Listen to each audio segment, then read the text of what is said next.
ধরুন একদিন বাড়িতেই আপনার খুব টেস্টি রেস্টুরেন্ট স্টাইল কিছু খেতে ইচ্ছে করছে, এদিকে ঘরে আছে শুধুমাত্র কটা ডিম। তাহলে এই আইটেমটা আজকে আপনারই জন্য। কড়াইতে একটুখানি সর্ষের তেল গরম করে নিয়ে বেরেস্তা ভেজে নেবেন।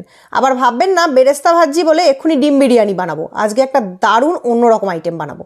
বেরেস্তা ভাজা হয়ে গেলে কড়াইটাকে মেজে নিয়ে সেই কড়াইতে এইভাবে জল আর একটা এইরকম বসানোর স্ট্যান্ড অ্যাড করে কড়াইটা প্রিহিট করতে দিয়েছি।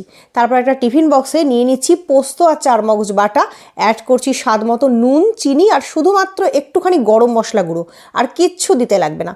ব্যাস, তারপর আর কিছু না, সেদ্ধ করে মাঝখান থেকে কাটা ডিমগুলোকে ওর মধ্যে অ্যাড করে ভালো করে মশলাটা মাখিয়ে নিন। দিয়ে দিন কাঁচা লঙ্কা চিড়ে চিড়ে, আর তার মধ্যে দিয়ে দিন ওই বেরেস্তা, আর ওপর দিয়ে অবশ্যই সর্ষের তেল দিতে ভুলবেন না। সমস্ত কিছু দিয়ে টিফিন বক্স চাপা দিয়ে ওই প্রিহিট কড়াইতে টিফিন বক্সটা দিয়ে দিন। তারপরে আর কিচ্ছু না, মোটামুটি 5 মিনিট মতো ফুটিয়ে গ্যাস বন্ধ করে রেখে দেবেন। যখন টিফিন বক্সে একটু ঠান্ডা হয়ে আসবে খুলে নিন, আর গরম গরম ভাতের সঙ্গে পরিবেশন করুন এই গ্রেভিযুক্ত ডিম ভাপা। এই ডিম ভাপাটা যখন ভাতে মেখে খাবেন এত অসাধারণ খেতে লাগবে যে কি বলবো। আর এই যে কাঁচা লঙ্কাটা চিড়ে দিয়েছি সেটা ভাতে ডলে নিতে ভুলবেন না জানো। নিজেরা বাড়িতে ট্রাই করুন আর আমাকে জানান কেমন লাগলো। আজকের মতো টাটা।